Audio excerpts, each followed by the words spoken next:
بسم اللہ الرحمن الرحیم۔ السلام علیکم ورحمۃ اللہ وبرکاتہ۔ ناظرین، آج 11 سپتمبر 2020 اور دن ہے جمعۃ المبارک کا۔ آپ سب دیکھ رہے ہیں کہ ایسے کرنٹ ایونٹس محمد قریشی کے ساتھ۔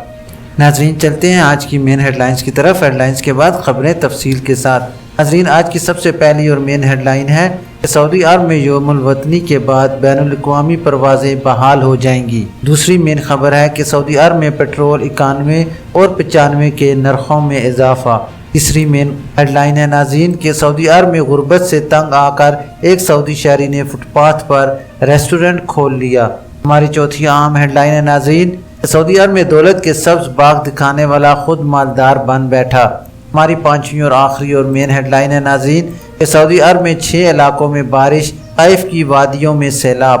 ناظرین، اب چلتے ہیں خبروں کی تفصیل کی طرف۔ تفصیل میں جانے سے پہلے نئے آنے والے حضرات سے گزارش کروں گا کہ کائنڈلی میرے چینل کو لائک، سبسکرائب اور بیل نوٹیفیکیشن کو اوپن کر لیں تاکہ ہر نئی آنے والی خبر آپ تک بر وقت پہنچ سکے۔ ناظرین، اب خبریں تفصیل کے ساتھ۔ سعودی عرب میں یوم الوطنی کے بعد بین الاقوامی پروازیں بحال ہو جائیں گی۔ سعودی عرب کے قومی دن یوم الوطنی کے بعد بین الاقوامی پروازیں کھولنے کی اطلاع سوشل میڈیا پر وائرل ہے۔ محکمہ پاسپورٹ نے اس حوالے سے بیان جاری کیا ہے۔ المرصد ویب سائٹ کے مطابق محکمہ پاسپورٹ نے ٹویٹر اکاؤنٹ پر بیان میں اس خبر کی تردید کی ہے۔ بیان میں کہا گیا ہے کہ سوشل میڈیا پر یہ اطلاع وائرل ہو گئی تھی کہ یوم الوطنی کے بعد سعودی عرب بین الاقوامی پروازوں کے لیے اپنے ہوائی اڈے کھول دے گا اور دنیا بھر سے تارکین وطن مملکت پہنچنے لگیں گے۔ اس اطلاع کے حوالے سے اندرونی اور بیرون ملک سے استفسارات کا تانا بن گیا۔ محکمہ پاسپورٹ نے اس خبر کی تردید کرتے ہوئے کہا، دعویٰ من گھڑت ہے اور حقیقت سے اس کا کوئی تعلق نہیں۔ پہلے بھی کہا جا چکا ہے اور اب پھر تاکید کی جا رہی ہے کہ جب بھی بین الاقوامی پروازوں پر عائد پابندی اٹھانے کا فیصلہ ہوگا، اس کی اطلاع اسی وقت سرکاری چینل سے باقاعدہ دی جائے گی۔ محکمہ پاسپورٹ نے مزید کہا کہ اس طرح کے دعوے کئی بار کیے جا چکے ہیں اور ہر بار نہ صرف یہ کہ اس قسم کے دعووں کی تردید کی جاتی رہی، تمام لوگوں سے اپیل بھی کرتے رہے کہ یہ اہم خبر ہے، اس کا فیصلہ جب بھی ہوگا سرکاری طور پر اس کا اعلان ہوگا، لہٰذا غیر سرکاری ذرائع سے پھیلائی جانے والی اس قسم کی اطلاع کو آنکھ بند کر کے مسترد کر دیا جائے۔ یاد رہے کہ سعودی عرب نے مارچ کے درمیان میں صحت حکام کی ہدایت پر کرونا وائرس کو پھیلنے سے روکنے کے لیے حفاظتی تدبیر کے طور پر بین الاقوامی پروازیں معطل کی تھیں۔ ناظرین، اب چلتے ہیں دوسری خبر کی ڈیٹیل کی طرف کہ سعودی عرب میں پیٹرول 91 اور 95 کے نرخوں میں اضافہ۔ سعودی ارامکو نے جمعرات کی رات ستمبر کے لیے پیٹرول کے نئے نرخ جاری کیے ہیں۔ پیٹرول 91 اور 95 کی قیمتوں میں پھر اضافہ کیا گیا ہے۔ اخبار 24 اور عاجل ویب سائٹ کے مطابق پیٹرول کی نئی قیمتیں 11 سپتمبر سے لاگو ہوں گی۔ جمعہ 11 سپتمبر سے پیٹرول 91 1 ریال 47 حلالہ میں دستیاب ہوگا، جبکہ یہ اگست میں 1 ریال 43 حلالہ میں فروخت ہو رہا تھا۔ پیٹرول 95 جو اگست میں 1 ریال 60 حلالہ میں دستیاب تھا، اب اس کی نئی قیمت 1 ریال 63 حلالہ مقرر کی گئی ہے۔ اسی طرح ڈیزل کی قیمت 52 حلالہ فی لیٹر، مٹی کے تیل کی قیمت 70 حلالہ فی لیٹر ہو گئی ہے۔ یاد رہے کہ سعودی عرب میں پیٹرول کی قیمتیں عالمی منڈی میں تیل کی برآمدی قیمت سے منسلک ہیں۔ عالمی منڈی میں ہونے والی تبدیلیوں کے مطابق اس میں رد و بدل کیا جاتا ہے۔ واضح رہے کہ ارامکو ہر ماہ کی 10 تاریخ کو پیٹرول کے نرخوں پر نظر ثانی کرتی ہے اور اس کا اطلاق ہر ماہ کی 11 تاریخ سے کیا جاتا ہے۔ ناظرین، چلتے ہیں اپنی تیسری خبر کی ڈیٹیل کی طرف کہ سعودی عرب میں غربت سے تنگ سعودی شہری نے فٹ پاتھ پر ریسٹورنٹ کھول لیا۔ 40,000 ماہانہ آمدنی پانے والا سعودی شہری بنیادی ضرورتوں اور بچوں کی تعلیم کے لیے معمولی سی دکان لگانے پر مجبور ہو گیا۔ اخبار 24 کے مطابق سعودی شہری ابو عثمان کا کہنا ہے کہ وہ ایک نجی کمپنی میں ایگزیکٹو ڈائریکٹر تھا، 30,000 ریال تنخواہ پا رہا تھا اور 10,000 ریال مختلف الاؤنسز کی صورت میں حاصل کر رہا تھا۔ ماہانہ آمدنی 40,000 ریال تک پہنچ جاتی تھی۔ کھانا پینا رہنا سہنا بہت اعلیٰ درجے کا چل رہا تھا۔ بچے پرائیویٹ سکولوں میں تعلیم پا رہے تھے۔ حالات نے کروٹ لی اور ملازمت ہاتھ سے چلی گئی۔ معقول ملازمت تلاش کے باوجود نہیں ملی۔ ابو عثمان نے بتایا کہ ہمت نہیں ہاری، مجھے انگریزی اور ترکی زبانیں آتی ہیں۔ کہتے ہیں کہ ضرورت ایجاد کی ماں ہوتی ہے۔ یاد آیا کہ میں لذیذ پکوان کا ماہر ہوں، بس اپنے اسی ہنر سے کام لینے کا عزم کر لیا۔ ابو عثمان نے بتایا کہ میں نے فٹ پاتھ پر ایک سادہ سا ریسٹورنٹ کھول لیا، راہگیروں کو گرما گرم لذیذ پکوان پیش کرنے شروع کر دیے۔ ابو عثمان کی بیوی کا کہنا تھا کہ جب حالات اچھے تھے تو میرے خاوند نے کبھی میری کوئی فرمائش رد نہیں کی۔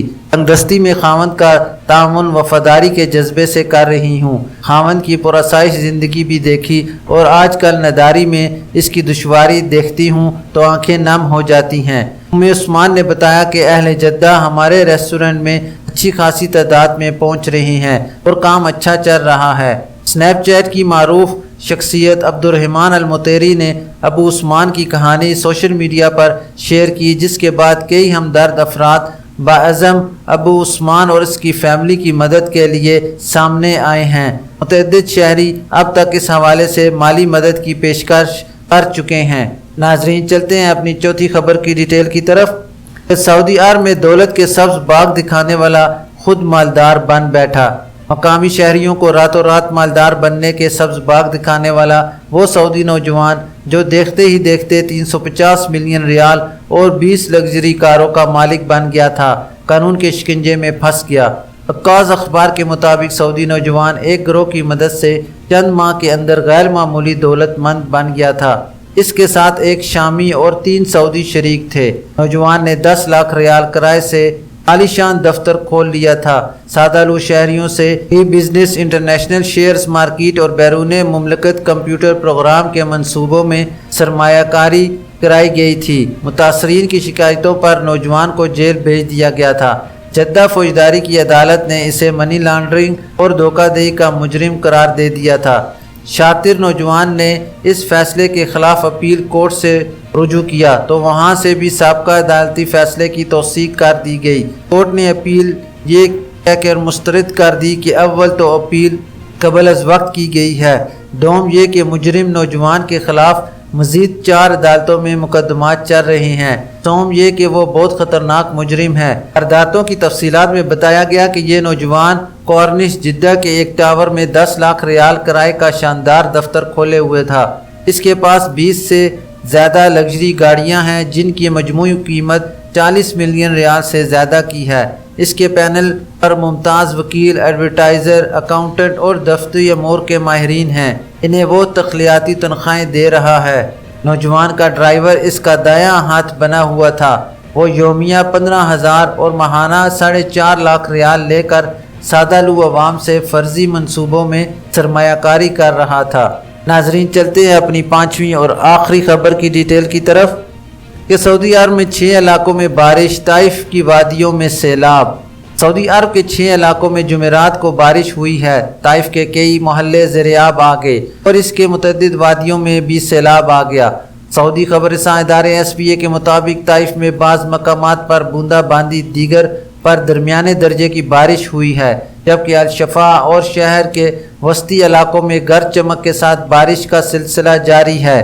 باہر ریجن سے ملنے والی اطلاعات کے مطابق کئی مقامات پر موسلادھار بارش کی اطلاعات ہیں۔ متعدد شہروں اور قصبوں سے درمیانے درجے کی بارش کی اطلاعات ملی ہیں۔ باہا شہر، الحجرہ، الحقیق، المخاطہ، المندق، بلجریشی، گلوا اور دیگر مقامات پر رات بھر بارش کا سلسلہ متوقع ہے۔ عاجل ویب سائٹ کے مطابق جمعرات کو مدینہ منورہ، مکہ مکرمہ، باہا، اسیر اور جیزان ریجنوں میں مختلف مقامات پر گرد آلود ہوائیں چلتی رہیں۔ اسی دوران گرد چمک کے ساتھ بارش بھی ہوئی ہے۔ بھوک سے موسلادھار بارش اور ژالہ باری کی بھی اطلاعات ملی ہیں۔ ناظرین، یہ تھی ابھی تک کے لیے خاص خبریں۔ ملتے ہیں نیکسٹ بلٹن میں خاص خبروں کے ساتھ۔ خبرنامہ ختم کرنے سے پہلے میں تمام مسلمان بہن بھائیوں سے گزارش کروں گا کہ اپنی نمازوں کا خاص خیال رکھیں اور کوشش کریں کہ ہر نماز اس کے وقت پر ادا کی جائے۔ اپنے گھروں کے ارد گرد جتنا ہو سکے پودے، درخت اور پھول اگائیے تاکہ ماحولیاتی آلودگی میں کمی لائی جا سکے۔ اپنے گرد و نواح کے لوگوں کا خیال رکھیے اور اپنا بھی۔ اللہ حافظ۔